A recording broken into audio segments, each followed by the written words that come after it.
What's the maximum listings a store should have? So I used to say like 100, 150, but now I've changed my mind.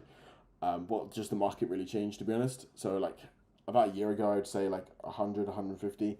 But now I'd say there's no real limits. You can have a good few hundred, but I would really focus on having quality. Like you don't want 500 and being like my stores that do 30 to 50k rev a month, which I got a fair few of them, right?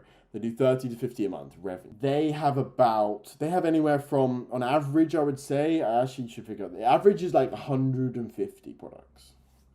So some stores have 5, 10. Some stores have 300. Varies a bit, but the average is probably 150. Super quick interruption. After you finish watching this video right here, go check out the video that's the top link in the description, where I detail exactly how I made over £200,000 from Etsy dropshipping in just 3 months. Go check it out, but watch this video first.